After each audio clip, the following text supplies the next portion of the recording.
Hər vaxtınız xeyir olsun, hörmətli izləyicilər. Hər vaxtınız xeyir olsun, Namiq müəllim. Xoş gördük sizi. Hər vaxtınız xeyir olsun, Aytən xanım. Salamlayıram sizi də. Çox sağ olun. Dəyərli izləyicilərimizi də. Bu keçən dəfəki mövzumuz Namiq müəllim özünün inkişafı idi və özünün inkişafda mühitin insanlara təsiri idi. Bəli. Mən çox sevindim ki, bu məhz mühit hissəsi bir xeyli həm insanların marağına səbəb olmuşdu, həm də ki, geri dönüşlərimiz bir xeyli olmuşdu. Bəli, ümumiyyətlə keçən mövzumuz tamamilə doğrudur. Yəni özünün inkişafı idi və özünün inkişaf etdirən amillər və meyarlardan da biri mühit idi. Mühit düşünürəm ki, bir şəxsin inkişafında ən əhəmiyyətli rol oynayır. Belə bir rəvayət oxumuşdum mu deyim, ya hansısa bir motivə xarakterli bir hekayə oxumuşdum. Demək, bir qartal olur, qartal yumurtası gəlir toyuq hinni hansısa bir formada düşür və həmin yumurtadan toyuq kürt yatdığı zaman digər toyuq yumurtalarla birlikdə cücələr çıxır və eyni zamanda oradan qartal da çıxır. Yəni qartal yumurtasından qartal çıxacaq təbii ki. Amma bu qartal o toyuqların yanında eynən toyuqlar kimi başını aşağı salıb dənləyirdi, su içirdi və o heç bilmirdi, özündən xəbərsiz idi ki, o qartaldır, amma özünü toyuq kimi aparır. Onu bu formaya salan məhz mühit olmuşdu. Amma təbii ki, içində bir qartallıq, o şahinlik hissi olduğu üçün o uçan qartalları görəndə sanki bunun içində bir istək olurdu, amma o öz-özünə düşünür ki, mən toyuğam. Mühiti ilə, taleyi ilə barışmışdı. Belə bir şey oxumuşdum. Mühit bizim inkişafımız üçün mənə görə çox önəmli bir faktordur. Yəni istər bu şəxsi həyatımızla bağlı olsun, istər gələcək iş həyatımızdan bağlı olsun, fərqi yoxdur. Çıxdığımız mühit, formalaşdığımız mühit, gələcəkdə qoşulacağımız mühit bizim demək olar ki, həyatımızın 50%-ni ən azı təyin edir. Tamamilə doğru. Bu mənim ilkin bir fikirlərimdir. Təbii ki, mövzumuzu getdikcə daha dərinləşdirib, daha əsas məqamlara toxunacaq. Bəli, çox sağ olun Namiq müəllim. Mühit deyəndə biz ilk öncə nəyi təyin edirik? Mühit nədir və hardan başlayır? Təbii ki, bu ailədir. Bəli. Daha sonra təhsil aldığımız istər məktəb olsun, universitet olsun, budur. Daha sonra dost çevrəmiz, ətrafımız, sosial çevrə deyək buna, odur. Bəli. Daha sonra iş artıq karyera mühitidirsə, karyerada nədir bu? İş mühitində olduğumuz iş yoldaşlarımızdır. Mən düşünürəm ki, daha çox bəlkə də o özünün inkişaf mühitə, özünün inkişafın daha çox iş dönəmində biz təsirə uğrayırıq. Biz, mən fikrimi bildirəm, sonra sən də təbii ki, öz fikrini bildirərsən. Bax, biz keçən görüşümüzdə, keçən verilişimizdə, podkastımızda şəxsi inkişafa toxunduq və şəxsi inkişafda bir məktəb tərəfinə toxunduq ki, məsəl üçün bizim eyni sinifdə oxuyursan, görürsən yaxşı siniflər var ki, orada daha yaxşı oxuyan uşaqlar olur. Təbii ki, bunlar da gələcəkdə bir-birinə kömək eləyirlər, dəstək olurlar. Bizim bu mühit dediyimiz anlayışı mən bölürəm mərhələyə. Bir, bizim dünyaya gəldiyimiz ailəmiz, bu bizim təbii ki, əsas xarakter xüsusiyyətlərimizi və ümumiyyətlə dünyaya baxış bucağımızı formalaşdıran birinci məkandır və hətta sonraki dönəmlərimizdə də biz o cəmiyyətdən, cəmiyyət dediyim yəni ailədən, o mühitdən hər zaman bir statlar çəkəcəyik, misallar çəkəcəyik və ona bənzəməyə çalışacağıq. Yaxşı və yaxud da pis, fərq yoxdur. İndi önəmli olan bizim sonraki dönəmdəki, deyək ki, iş həyatımızdan bağlı olan dönəmdəki düzgün mühiti tapmamız, düzgün mühitlə yanaşı burada birazca zaman anlayışı da var. Düzgün zamanda, bəzən deyirik, düzgün zamanda, düzgün yerdə, düzgün insanla olmaq. Bu əsas məsələlərdən biridir. Bax, mən məsələlərə bu cür yanaşıram, bu cür düşünürəm ki, bizim iş həyatımız üçün, bizim şəxsi karyeramız üçün mühitin müsbət və mənfi tərəfləri var. Bir də biz müsbət mühit deyəndə və yaxud da mənfi mühit, indi ona da toxunarıq. Məsələn, müsbət mühit nə cür mühitdir? Biraz izləyicilərimiz üçün də bunu açaq da. Məsələn, deyirik, yaxşı mühitdəyəm və yaxud da məsələn, mühitin təsirindən danışırıq da. Məsələn, yaxşı mühit necə olmalıdır? Hansı mühit yaxşı mühitdir? Bu, mənə elə gəlir ki, insana görə dəyişir. Məsələn, belə deyək də, hansısa bir Braziliyanı, bir kino yadıma düşdü, klon kinosu, bir Braziliyanı aparıb bir müsəlman ölkəsinə salarsansa, təbii ki, oradakı mühit ona sıxıcı gələr və yaxud da hansısa bir müsəlman ölkəsində olan, deyək ki, Mərakeş idi də orada, Marokko, Mərakeş, oradan kimisə aparıb Braziliya mühitinə salarsan, onun üçün çox açıq-saçıq görsənə bilər. Yəni, bu baxır kim hansı prizmadan baxır demək istəyirsiniz. Birinci bu. Ailənin çox önəmi var. Yetişdiyi ailə, formalaşdığı ailə önəmi var. Məsələn, valideynlərin, o dediyimiz o yaxşı mühitdə valideynlərin hansı aspektlər, nə kimi rolu var və yaxud onlar necə olmalıdırlar ki, bizə yaxşı o mühiti formalaşdırmış olsunlar? Savadlı valideynlər, dünya görüşlü valideynlər, təlim-tərbiyəni düzgün təşkil etməyi bacaranlar. Bəzən biz indi valideynlik məktəbindən də danışanda deyirik ki, hər zamanda hər insan valideyn olmağa, necə deyim, hazırlaşmalıdır. Bəzən valideyn özü də, necə deyim, tam anlamır o missiyanın önəmini, öhdəliyini.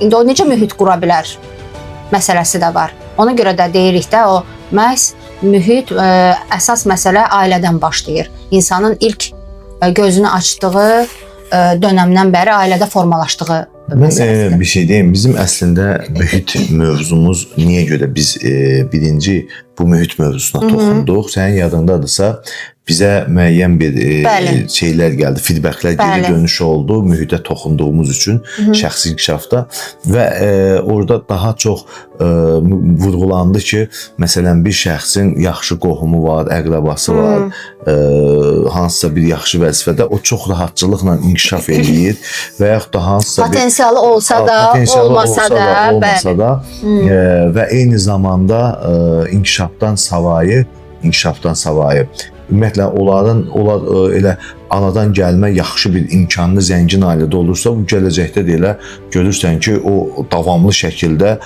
məsələn, mənim tanıdığım ailə var, hətta artıq nəvələri demək olar ki, universiteti bitirib və bu günləri mən onları tanımışam, o uşaqlar bəlkə də hələ heç dünyaya gəlməmişdi, məndən bir 10 yaş böyük, oğlu var idi məsələn və indi onların övladları böyüyüb o şirkətləri idarə edir. Yəni babadan atıya, atadan övlada, nəviyə aysol bir miras kimi gedir.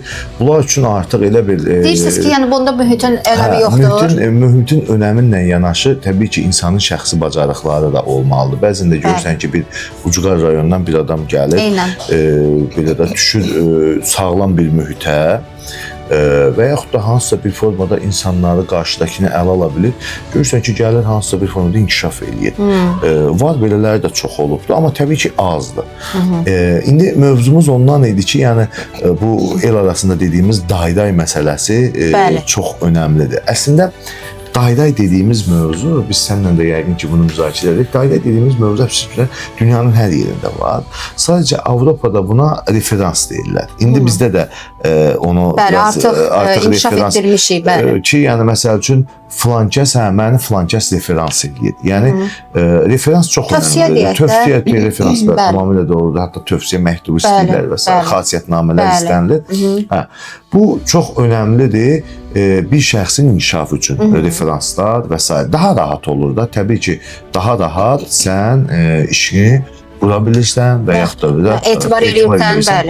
Və düşdüyümüz o iş həyatındakı mühitdə təbii ki, orada deyək ki, rəhbərliyə yaxın adam da olacaq, onun bacarıqları səndən qat-qat aşağı olan da olacaq.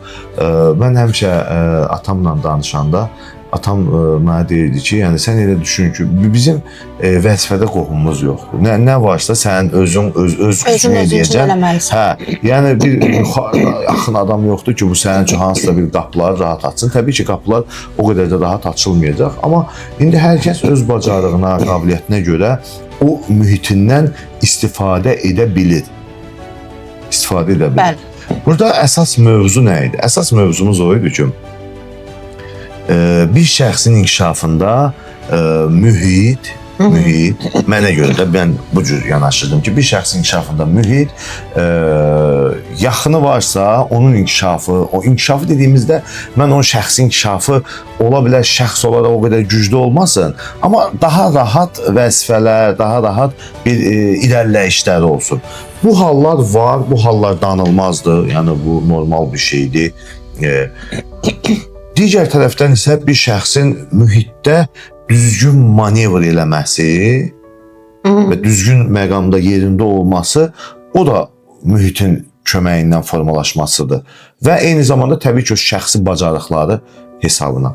Bax, bu məqamlara toxunmaq istəyirəm. Sən özün də indi kifayət qədər müəyyən şirkətlərdə işləmirsən, rəhbər vəzifələrdə. Özün də görmüsən ki, bəzən belə hallar olur. Və belə hallar da görürsən, bəzən insanı qıcıqlandırırmı deyim və yaxud da ona hardasa bir mənfi təsiri olur. Mənfi təsiri olur. Məsələn, imkanlı ailədir, tanıdığım ailələr var, məsələn, yaxşı imkanlı, övladlarının vaxtında yaxşı məktəblərdə oxudur, yaxşı universitetlərdə oxudur. Təbii ki, normal düşüncəli insanlar və o maddi olaraq bunları təmin eləyə bilir. Təbii ki, o gələcəkdə o uşağın da, o yetişən uşağın da biraz da xarakteri də olsa, o yaxşı görürsən ki, özünü inkişaf elətdirir. İstər ölkə daxilində, istər ölkədən xaricdə. Görürsən ki, o adam özünü yaxşı inkişaf elətdirir. Mən sənə bir şey deyim. Ümumiyyətlə, mən düşünürəm ki, Azərbaycan milləti beyin olaraq ola bilər biz hansısa bir nəyisə demirəm, kəşf eləyib, icad eləyib, onu istehsal edə bilmirik. Amma beynimiz analitik olaraq çox yaxşı işləyir, həqiqətən. Məsəl üçün, mən birdən olur, Türkiyə mütəxəssislərindən çox danışırıq, görüşürük. Ola bilər, onlar hansısa bir sahəni bilirlər, biraz da onlar da belə də danışmağa, haya-küyə meyilirlər. Amma inanın ki, o qədər sadə cılız şeyləri bilmirlər. Sadəcə onlar biraz insan psixologiyasını yaxşı bilirlər, davranışlarını. Bir də indi hələ ki biz onlara nə deyirik? Deyirik ki, məsələn, Türkiyənin 80 illik, məsəl üçün, cümhuriyyət tarixi var. Ondan qabaq da bir neçə əsrlər bir hakimiyyət tarixi var, müstəqillik tarixi var. Ona görə biz onlara birazca hələ ki deyirik, onlar daha güclüdür. Amma inanın ki, Avropa, mən dostlarımız, indi mən elə çox olmamışam, dostlarımız Avropadan gəlir.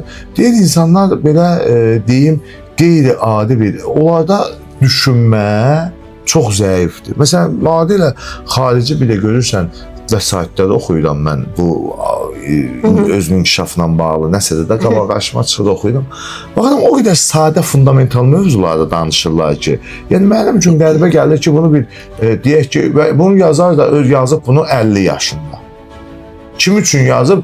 40 yaşında özünü inkişaf elətdirmək istəyən insan üçün. Yəni o qədər fundamental, sadə şeylərə toxunur ki, o bizim elə statistik bir Azərbaycanın onun dediklərini aşağı-yuxarı bilir. Yəni birazca bax bu nəyə görə bu mövzuya gəldik bu tərəfdən ki, yəni mühit sağlam olanda görürsən ki, sadə fundamental şeylər də onun inkişafına təsir edir. Bax bu nöqteyi nəzərdən yanaşıram mən. Amma sən də heç fikir bildirmirsən. Sən də mənə sual Bəli, Namiq müəllim, həqiqətən toxunduğunuz hissələr çox önəmlidir. Mühitin istəyir kiçik yaşlarından, istəyir belə deyək də yetkinlik yaşlarından insana çox böyük təsiri var. O dayday mövzusuna toxunmaq istəyirəm. O bəzən deyirik də, dediniz ki, istənilən belə deyək də, indi bu bir reallıqdır ki, bu fakt var. Bəli. Dediyiniz kimi, istəyir Azərbaycanda, istəyir dünyanın hər yerində bəlkə də bu var. Amma mən bu dayday mövzusuna biraz pozitiv tərəfdən baxmaq istəyirəm. Necə? Yəni belə deyək də, əgər bir şirkət, məsələn mən elə özümdən misal göstərəcəm ki, əgər mən bir şirkət açıramsa, bir iş qururamsa və burada öncə əlbəttə ki, insanın öz yaxınları, nə bilim, qohumları, tanışları mövzuya girir də, düzdürmü? Sanki bir qədər bu istər mənim, istərsə də bəlkə də istənilən insanın düşüncəsi belə olar ki, mən o kənardakı insandansa öz yaxınıma, öz ailəmin üzvünə daha çox güvənəcəm, etibar eləyəcəm. Ona görə də onu məsələn dövriyyəyə girir ki, biz onları işçi kimi qəbul edirik. Bu oldu ki, necə oldu? Dayda-yla işə düzəldi. Tamamilə doğru. İstər qohumum, istər ailə üzvlərindən kimsə. Amma bir insan, mən düşünürəm ki, işinin təəssübünü çəkirsə, işinin inkişafını istəyirsə, o mənim qızımdır, bu qardaşımdır, bu əmim oğludur deyib, onları yararsız vəziyyətdə şirkətdə saxlamaq və yaxud da işdə saxlamaq düzgün deyil. Mən düşünürəm ki, hər bir insan öz işinin təəssübünü çəkərkən nə qədər daydaylıq eləyirsə, bir o qədər o faydalı işçini, faydalı insanı saxlayıb saxlaya bilməmək artıq onun peşəkarlığından asılıdır. Bəli. Və yaxud da ki, o biri tərəfdən baxırıq, o daydaylıq olunan insana. Ona belə deyək də şərait yaradırsan, sənə lazımdır, həm ona lazımdır. Götürək ki, tutaq ki, bir tanışdır, qohumdur və kimdirsə. İşə cəlb eləyirsən və yaxud da tövsiyə eləyirsən. Amma o insan da, tövsiyə olunan insan da işin öhdəsindən gələ bilmirsə, artıq o sizin dediyiniz məqamlar gəlir ki, potensialı çatmır. Bəli. Yəni məsələyə biraz mən yenə deyirəm də pozitiv tərəfdən baxmağa çalışıram ki, lazımdır, faydalıdır, onun potensialı varsa, o qədər olub ki, daydaylı insanlar o qədər yaxşı göstərici, o qədər inkişaf etdiriblər ki, həmin o işə daydaylıqla düzələn şirkətləri, düzdürmü? Bəli. Ona görə də bu sizin dediyiniz kimi də o dəyişir. İnsandan insana dəyişir, mühitdən mühitə dəyişir, baxışdan baxışda bu məsələlər dəyişir. Ona görə də yenə də insanın özü hər nə qədər, bəzən biz deyirik, mühit insanı dəyişir. Amma elə insanlar var ki, mühiti dəyişirlər. O məsələ də var. Məsələn, bizə gələn suallardan biri də yeri gəlmişkən o idi ki, mühit insanı dəyişir, yoxsa insan mühiti dəyişir? Dəyişə bilər sizcə? Məsələn, istəyirsiniz elə yeri gəlmişkən bunu cavablandıraq. Belə deyim də, orada birazca bu sual nəyə bənzəyir? Deyir, yumurta tez yaranıb, yoxsa toyuq tez yaranıb? Yəni, bunların hər ikisinin də təsiri var. Yəni, adam var, gedir mühiti dəyişir, biz həmin şəxsə nə dedik? Lider. Bəli. Adam var, gedir mühitə tabi olur, o mühit necə olursa ona tabi olur. Burada faktorlar çoxdur. Faktorlar nəyə çoxdur? Xarakter önəmlidir, sənin xarakterin. Sənin genetik, mənə görə genetik insanın yaradılışı olanda buna verilən konkret kodlar var da.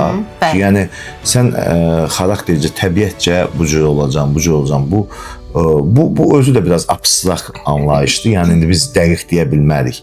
Məsələn, dində deyilir ki, bunlar hamısı qeyd olunub, yazılıb insanın. Əvvəldən. Tali, bəli, hər şey yazılıb. Təbii ki, şəxsi iradəmiz əsasında addımlar atılmaq şərtindən. Qeyd etdiyini faktorlar, yəni bəşəri baxışlar da. Bəşəri baxışlar da deyir ki, insan gəlir, mühitdə formalaşır və ona hansısa bir anadan olanda genetik nəslə verilmir. Bu, xain bir ailədə formalaşan şəxs sonda xain olmalıdır, bu məntiqi tutur. Yaxşı, sivil bir ailədə, ziyalı bir ailədə olan övlad da ziyalı olmalıdır.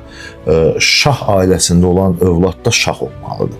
Evet. Yəni, bu məntiqi təbii ki, əsaslandırılmış tərəfləri də var. Sinən ötürülür də sanki. Genetik, o cür, yəni o mühit onu o cür formalaşdırır. Amma baxırsan ki, görürsən o qədər ziyalı ailə var ki, onun evladı heç də elə ziyalı olmur. Və yaxud da əksinə, məsələn, belə deyək də, aşağı bir kateqoriyada olan bir ailə olur. Oradan çıxan övlad çox yüksək səviyyəli bir övlad olur. Bu uşağın demək, mən düşünürəm ki, bunun yaradılışında hansısa bir ilahi bir təsir var. Mənə görə məsələn ana xarakterlər var ki, məsəl üçün mənim xain olmağımdır. Mən düşünürəm ki, xain olmaq və yaxud da yalançı olmaq və yaxud da belə deyək də humanist olmaq, cəsarətli olmaq və ya əksinə məsələn qorxaq olmaq, bu tiplər, bu xarakterlər mənə görə insan doğulanda olur. Onunla doğulur. Sadəcə insanların təfəkkürü artdıqca, cəmiyyətdə, ailədə, mühitdə formalaşdıqca məsəl üçün o həmin hissləri biraz geri alt plana düşür. Niyə? Çünki ola bilər mühit onu qismən maarifləndirir, öyrənir və qismən başlayır o mənfi tərəflərini idarə eləməyə. İndi elə adam da var ki, o qalır, təbii ki qalır, köklü qalır. Hardasa çıxacaq, hardasa təbii ki bürüzə verəcək. Bu olur. Adam da var, məsəl üçün elə anadan gəlmə cəsarətlidir. Cəsarətlidir də, yəni bu uşaq vaxtında da görürsən cəsarətlidir. Böyüdüyü zaman kifayət qədər ciddi yaşlarında da cəsarət dediyimiz, yəni söhbət burada kiməsə döyüb dalaşmaqdan getmir. Söhbət lazım olan məqamda haqq və həqiqəti deməkdən gedir. Yəni cəsarət dediyimiz elemen qolu, bu idmançıdır, qolu güclüdür, idmançı ola bilər, idman yarışı. Amma cəsarət dediyim məsələ odur ki, insan həqiqəti, həqiqət deyiləsi yerdə deyir. Məsəl üçün Heydər Əliyevin bir ifadəsi var. Deyir, iki şey heç vaxtı sonradan qazanılmır. Bir cəsarət, bir sədaqət. Gözəl. Bu ikisi insan doğulanda olmalıdır. Yəni cəsarət və sədaqət. Və mən keçmiş bu kadrlar var. Baxıram Heydər Əliyevin hakimiyyətə gələn dönəmi. O dönəmlərdə apardığı siyasi o cəsarətli addımlar, o dönəm çox təhlükəli dönəmlərdir. Müxtəlif güclər var idi, dəlebəylik var idi. Amma məsəl üçün mən düşünürəm ki, məsələn o hər adam o cür addım ata bilməzdi də, məsəl çünki o çətin dönəmdə bu adam ailəsini, özünü qabağa verir. Söhbət mənfi ya müsbətdən getmir ha. Yəni insanın şəxsiyyəti necə olub, yaxşıdır, pisdir. Biz onu müzakirə eləmirik. Bizim müzakirə etdiyimiz odur ki, adam o çətin dönəmdə atdığı cəsarətli addımlardan gedir. Demək, cəsarət təkcə qol gücü və s. bu tip şeydən formalaşmır. İnsanın içində anadan gəlmə bu hiss olmalıdır. Amma Napolyon Hill deyirəm, Napolyon Bonaparte'ın, o qədər Napolyon Hill'də də oxumuşuz və Napolyon Bonaparte'ın gözəl bir sözü var. Deyir ki, siz şeydir də, bu cür dünyanı bir çox ölkələrini idarə edirsiniz, hakimiyyət fəth eləmişsiniz, hakimiyyəti bu qədər idarə eləyirsiniz və s. Yəni sizdə bu manevr qaydalar necə olur? Deyir, insan lazım olanda aslan olmalıdır, lazım olanda yəni pələng olmalıdır, lazım olanda pişik olmalıdır. Önəmli olan deyil, bunun nə zaman, harda olduğunu müəyyən eləməkdir. Yəni lazımsız yerdə aslan olmaq, lazımsız yerdə pişik olmaq sənin üçün təzə. Bu indi düzdür, belə biraz qəribə bir səslənsə də, amma bunun hamısı mühitin formasında formalaşır. Yəni sən düzgün mühitdə və yaxud da hansısa bir mühitdə nəyə gətirirəm misalını, insanın özünlə bağlıdır.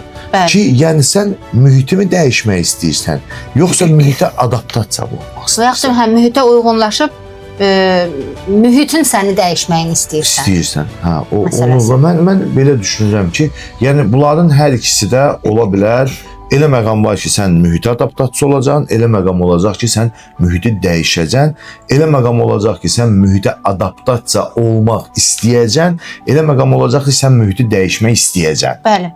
Müəllim, əslində o dediyiniz o Napoleonun fikri də baxır harda, hansı keyfiyyəti və istifadə edəcəksən, düzdürmü? Tamamilə doğru. Biz insanlar onun necə fərqində olmalıyıq?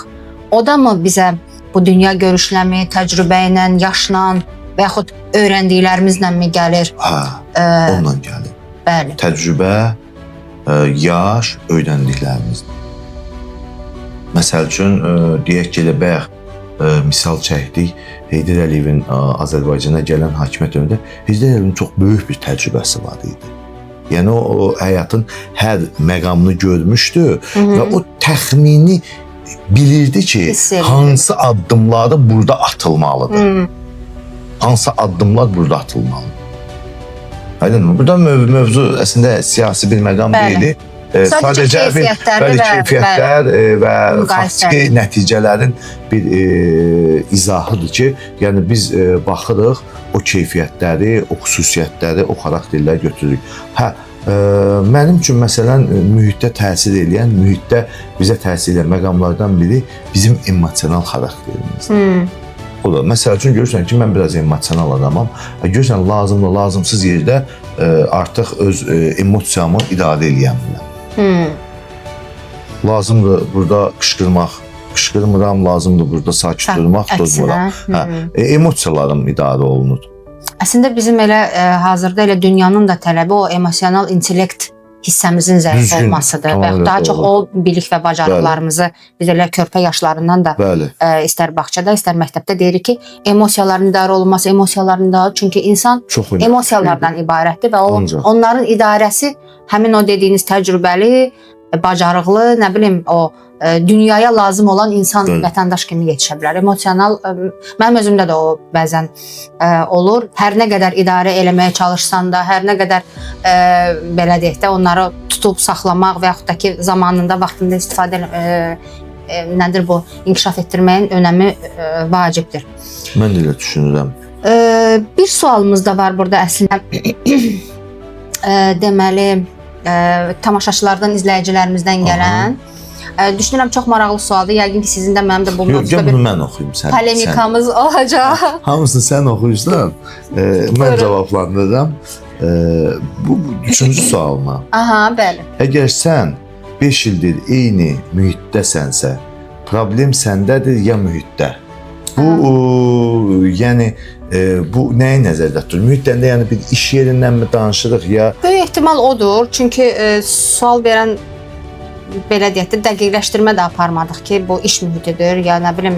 Yəqin ki, böyük ehtimal iş mühiti. Çünki bizi ailə mühitini dəyişə bilmirik, dost çevrəsini tez-tez bəlkə də orada biraz aid edirik. Ümumi belə bir nəticə çıxartmaq olar.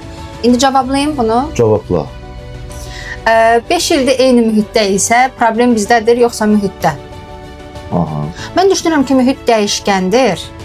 Mühit dəyişir. Hər nə qədər biz desək də ki, yaxşı mühit, pis mühit, nə bilim, uyğun olan, uyğun olmayan insana. Amma mühit davamlı insanları qəbul elədiyi üçün özünə, o insanların da mühitə təsiri olur axı və ona görə də mühit dəyişkəndir. Ona görə mən düşünürəm ki, əgər sən 5 ildir eyni mühitdəsənsə və mühiti dəyişmirsənsə, problem səndədir. Yox, əgər sən o mühitdə qalırsansa və o illərin sayından asılı olmayaraq mühiti dəyişməyə çalışırsansa, müəyyən qədər bir mühitə təsirin olubsa da problem kimi görmürəm də, yəni. Mənim düşüncəmə görə insan mühitə təsir eləməlidir. Necə ki, mühit insana təsir eləyir. Bizim mühiti seçmək kimi bir şansımız var. Belə deyək də, bir ancaq bu, əgər sən 5 il eyni mühitdəsənsə, problem səndədir ya mühitdə. Gəl bunu biz indi bizə sual verən yoldaş hansı niyyət və istəklə verib, məntiqlə verib, mən bilmirəm. Amma gəl məsələni birazca daha dəqiq, biraz netləşdirək məsələni. Mühit birinci yaşaya, deyək ki, məsəl üçün, eyni işdə işləyən 5 il olan insan eyni mühitdədirsə, eyni iş yerindədirsə, bu, bugünkü müasir, belə deyək də, HR baxışında onun orada qalması, uzun zaman getməsi normaldır ya normal deyil? Məsələn, buna beynəlxalq standart fərqli baxır. Məsələn, Amerikada bu 5 ildir. Yaponiyada 7 ildir. Yəni eyni mühitdən, bəli, mühit dəyişməlidir. İş mühitində söhbət gedirsə, bəli, 7 ildən bir Əgər sən peşəkarsansa, özünə güvənirsənsə, yəni bir növdə bunun bu komfort zonasından çıxmaq. Okay, belə deyək də, biraz da netləşdirək. Mühiti dəyişməlisən deyəndə şirkət daxilində hansısa bir təzə sahəyə keçməlisən, ya birbaşa başqa şirkətə mi keçməlisən? Bunun malı məli hissəsi məncə belə konkret qoya bilmərik də. Şirkətin daxilində inkişaf yönümlüdürsə, məncə ola bilər. Çünki bu axı biz deyirik mühit insana inkişaf təsiri bağışlamalıdır, inkişaf təsir etməlidir də, inkişaf yönümlü təsir etməlidir. Yox, mən elə yanaşmıram. Mən məsələn deyirəm ki, əgər bir mühit mənim ehtiyaclarımı və tələblərimi, hətta tələbatlarımı, ehtiyac, tələbat tələblərini tam ödəyirsə, 20 ildə qalaram. 20 ildə qalım. Niyə olur? Niyə qalmayım? Yox, mən qala bilmərəm. Niyə qalmayım? Məsələn deyək ki, bir nazir kimi 20 il işləyir. Odur da, məsələn, komfort zonası da müəllim.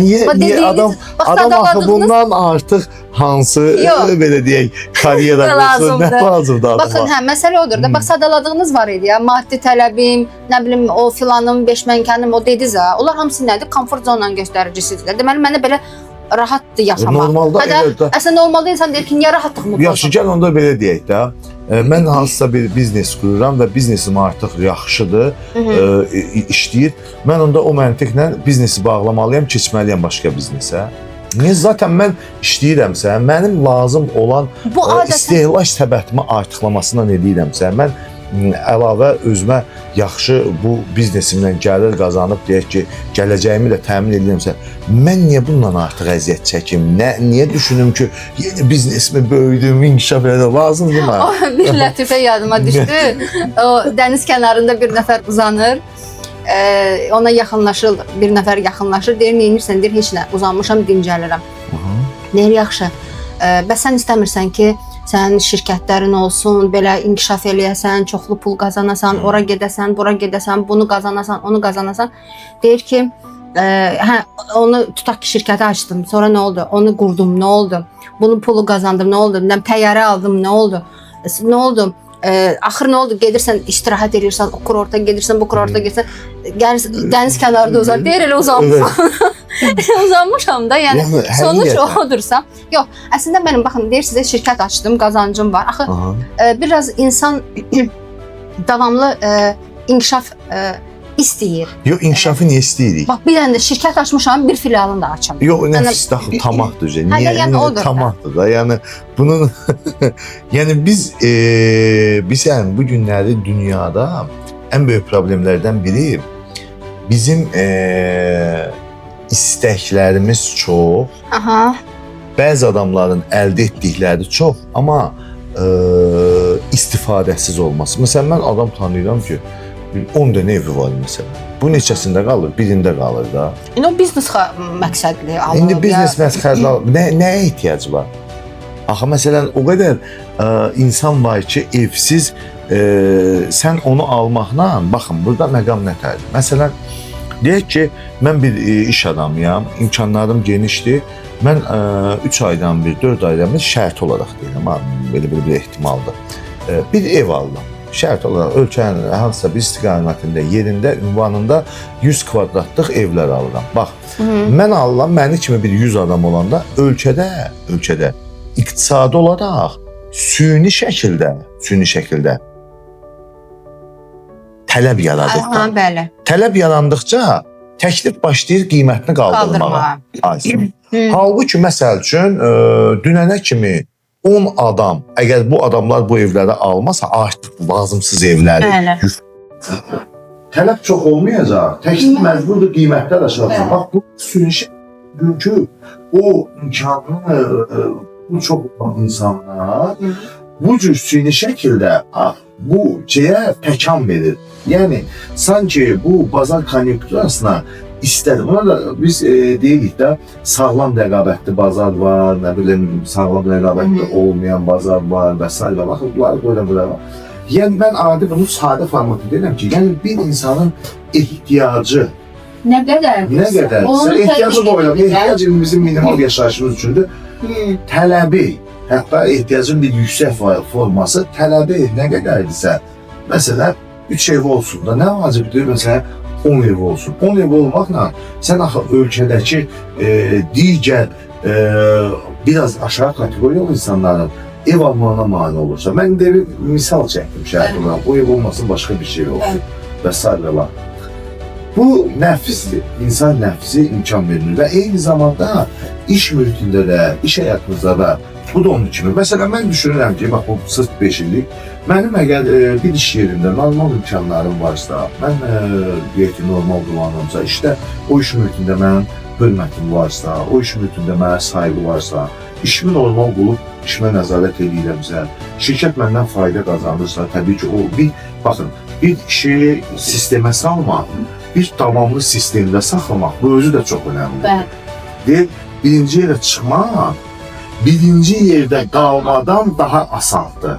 Çünki mənim bir hədəfim var idi, bilirdim ki, bir vuruşram. İkinci məndə artıq burada qalmaq çox ağırlıqda çəkdi. Çünki məndən arxada gələn mücadilə edəcək məni gör.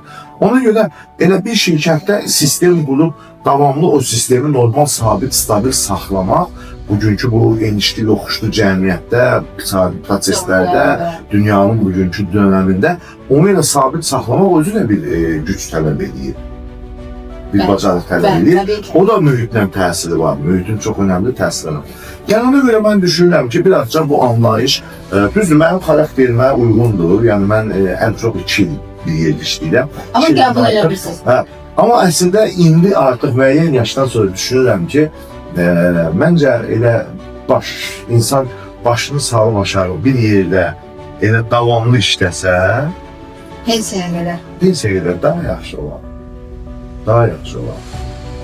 Bəs inkişaf, bəs fərqli təcrübələr? İnkişaf, fərqli təcrübə deyəndə nə verir o fərqli təcrübələr? Mütəxəssislər deyir ki, insan nəyə görə qoyurlar ki, 5 ildən sonra və 7 ildən sonra mühiti dəyişməyi, bu insanın bir challenge, bir davamlı öz üzərində işləməyə, bilinin inkişafına və səhəsi verir. Bizdə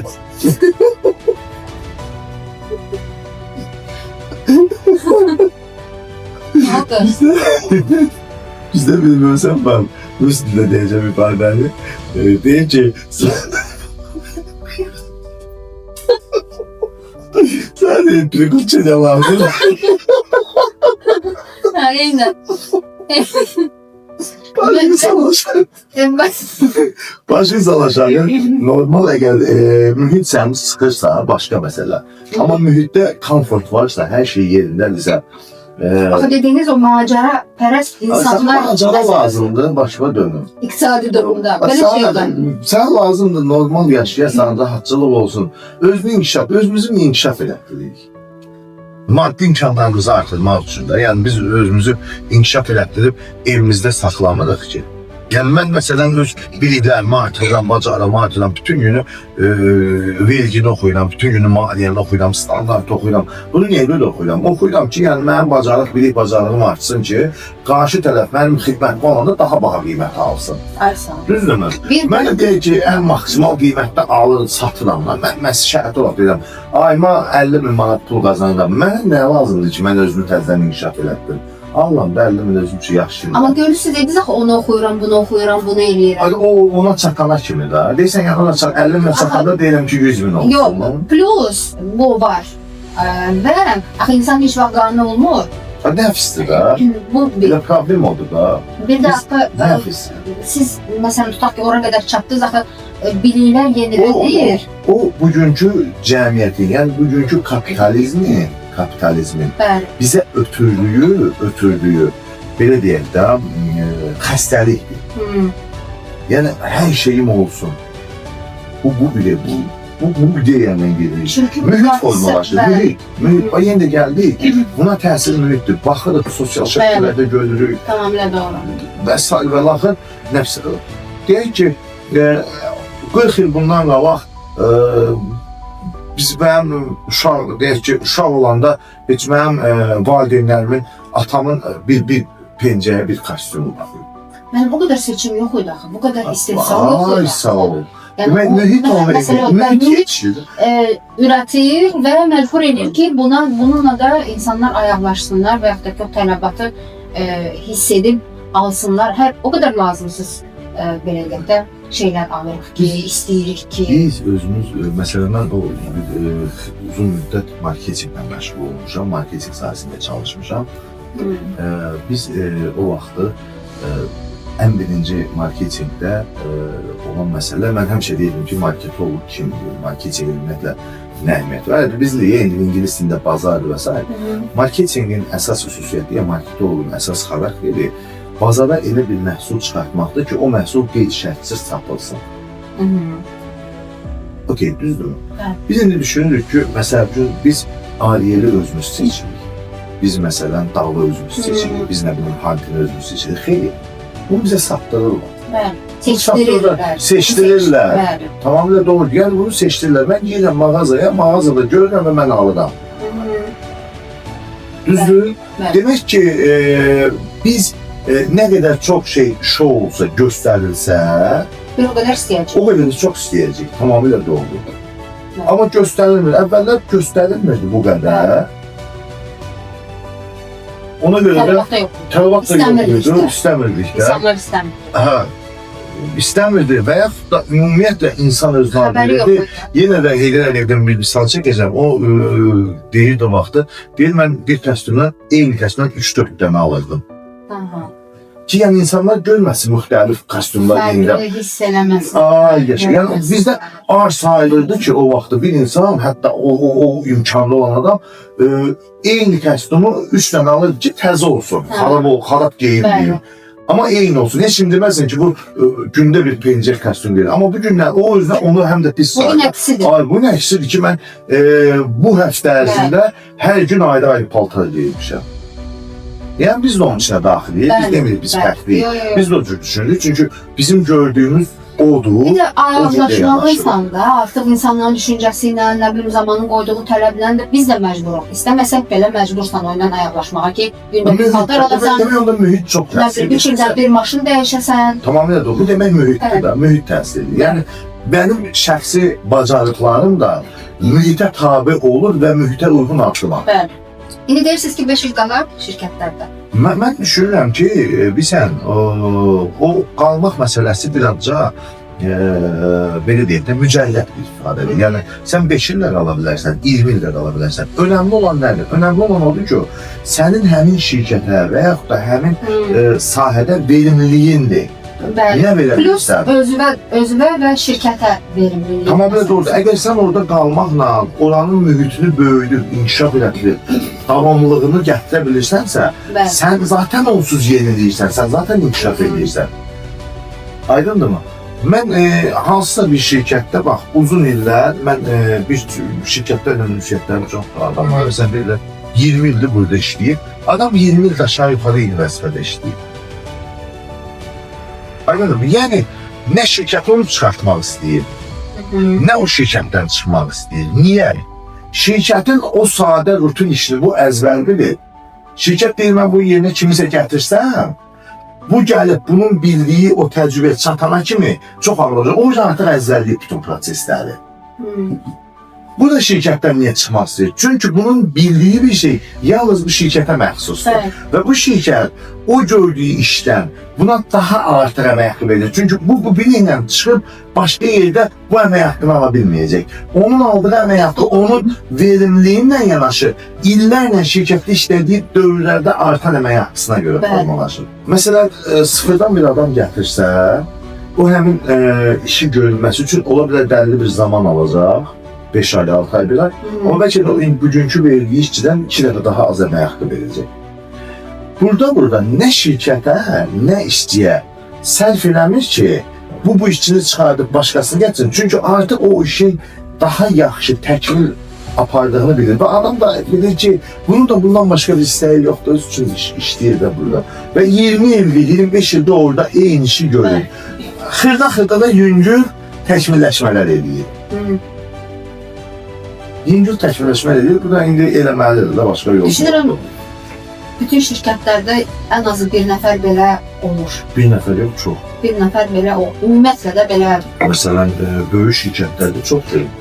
Məsələn, öz təcrübəmdə Azərbaycan kimi şirkətdə və yaxud da digər onu kimi korporativ mühitdə çoxdur. Dövlət müəssisələrində vəhşi çoxdur. Məsələn, deyək ki, soxarı götürün, digər indi deyək ki, gəmiçiliyi götürün, hansı ki, dövlətin böyük pul gətirən qurumlarında çox belə işçilər, hansı ki, 30 ildir orada işləyir.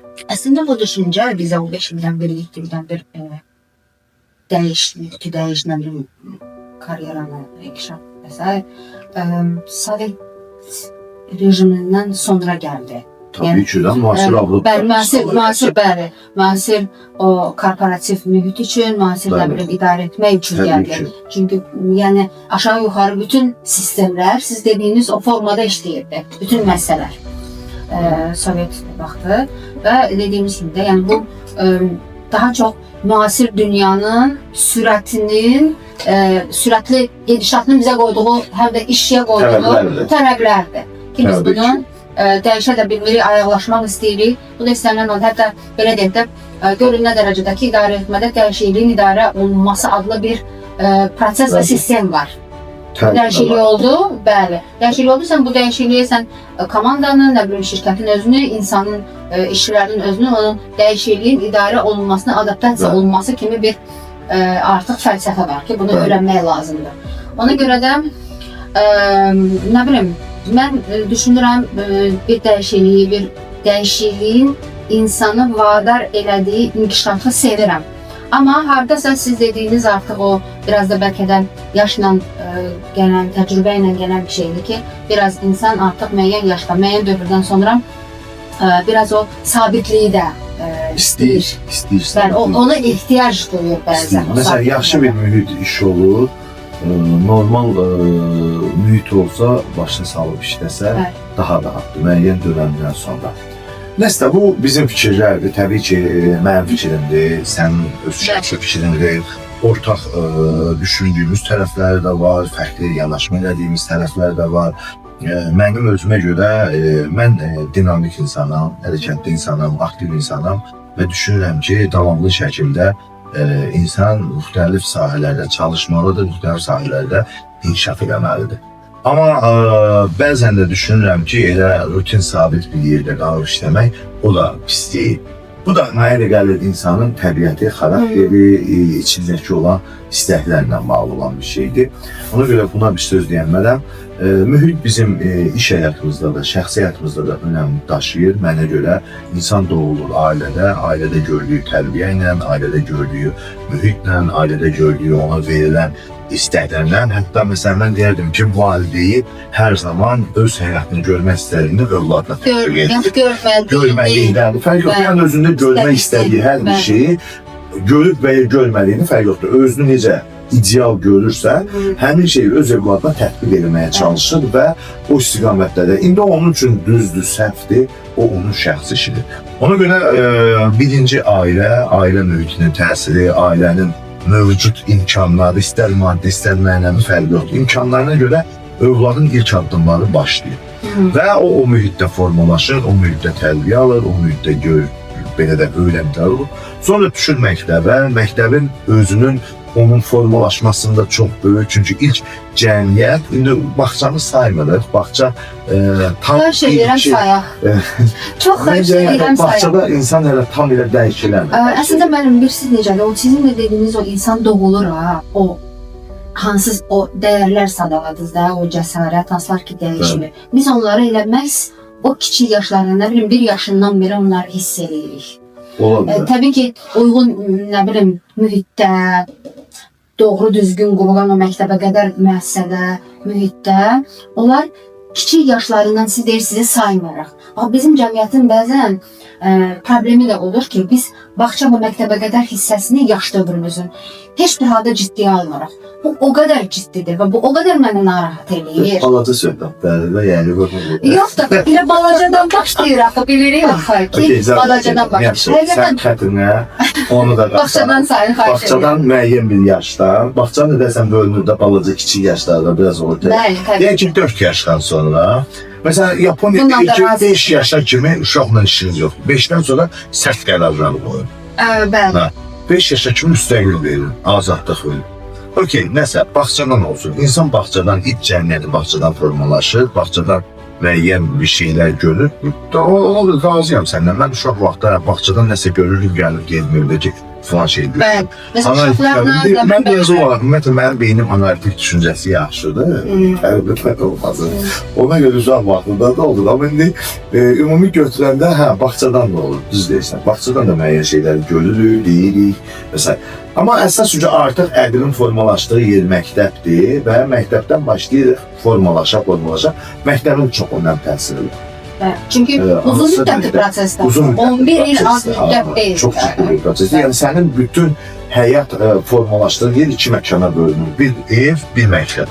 Yəni sən bu 2 müddətdə formalaşırsan və artıq oradan nələrsə görürsən. Yaxşı məktəblər var, yaxşı məktəblərdə təbii ki, yaxşı məktəbdən çıxan şəxs də daha yaxşı olur. Yenə də mühit. Mühit tamamilə doğrudur. Yaxşı universitet, artıq universitet bizim yeniyetmə və gənclik dövrümüzdür və gənclik dövrümüzdə bizim potensiallı vaxtımız oldu. Biz əsas gələcəyimiz, iş həyatımız üçün qurulacaq bütün tumurcuqlar mənə görə tələbəlik dövründən qoyulur. Tələbəlik dövründə artıq səhvdir.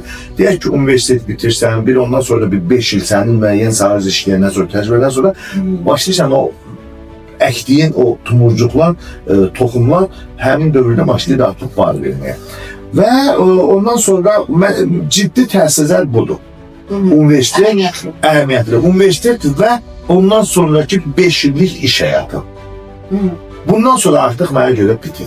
Bundan sonra artıq sənin oturmuş xarakterin var və bütün hər bir şey, istər şəxsi ailə ilə münasibətlərin, istər şəxsi dostlarla münasibətlərin, istər şəxsi digər insanlarla, şəxsi dostluq, yoldaşlıq münasibətlərin, istər iş həyatımız, istər iş həyatımızdakı dəyişikliklər, istər iş həyatımızdakı iş yoldaşlarımızla, rəhbərliklə, tabiçilimizlə, yoldaşçılarla münasibətlər, bu artıq sənin öz tərəfindən aparılan şey. İlk 5 illikdən sonra. Mən belə... Çox gözəl xarakterizə düşünürəm. Çox gözəl xarakterizə elədiniz və belə bölgüsü də çox gözəl oldu. Həqiqətən də effektiv. Əgər o sadaladığınız o yoldan, təbii ki, bağçadan başlayaraq, o müddəti doğru düzgün valideyn mühiti, məktəb mühiti, nə bilim, universitet, daha sonra iş mühiti qurularsa, bu zaman biz uğurlu insan, uğurlu vətəndaş cəmiyyətimizdə daha çox görə bilərik. Ki, zaten məqsədimiz də odur. Məncə yekunlaşdıraq. Bəli, danışmıram. Sonunda deyim ki, mühitin insanlara təsiri həqiqətən böyükdür. Zaten bir saatdan çoxdur ki, bu barədə danışıraq. Amma insanın da mən düşünürəm ki, mühitə bir təsiri olmalıdır. O mümbit mühitdən, produktiv mühitdən, yaxşı mühitdən aldıqlarımızı biz yaxşı olar ki, bunu bir mühitə yox, müxtəlif mühitlərə ötürmüş olar. Bu da bizim bir vətəndaşlıq borcumuz olsun, vətəndaşlıq faydamız olsun. Zaten olur da. Məsəl üçün belə deyək də, biz iş yerimizi niyə dəyişirik və yaxud da başqa bir iş təklifi niyə alırıq? Ona görə alır ki, məsəl üçün deyirlər ki, filan kəs filan şirkətdə təcrübəsi var. Gəlsin oradakı mühiti bura təsdiq eləsin. Bizdə bu çatışmır və bu çatışmazlıq var. Gəlin məsələn bu dəyişikliyi bura tətbiq edir. Və sən gəlirsən öz təcrübələrini həmin şirkətə, mühitə aşılamağa, tətbiq eləməyə. 100%-ə nailiyyət olur mu? Ola bilməz 100%-dir. Amma 60%, 70%, 80%-ə kimi sən rahat o müddət. Çünki ümumiyyətlə bir sistemi dağıdıb yeni sistem qurmaq çox çətin bir şeydir. Sistemin təməl kökləri var. Bu qalır, amma qalan dəyişə biləcəyin şeyləri dəyişir. Buna da danışarıq növbəti görüşlərdə. Yaxşı olar. Məsələn, budur, mənim bir ayrı sözüm yoxdur. Çox sağ olun, Namik müəllim. Siz sağ olun. Təşəkkür edirəm. Xoş oldu, yaxşı bir müzakirə oldu. Biraz çox danışdım mən yenə də, həmişəki kimi, amma gələn dəfə ancaq sən danışır. Olsun, olar. Qarşılıqlı fikir mübadilələri zaten çox maraqlı olur. Düşünürəm ki, izləyicilərə də, bizim izləyən dostlara da eyni şəkildə faydalı olmuş olar. Çox sağ olun. Sağ olun. Təşəkkür edirəm. Görüşərik. Növbəti verilişlərdə görüşərik. Sağ olun. Sağ olun.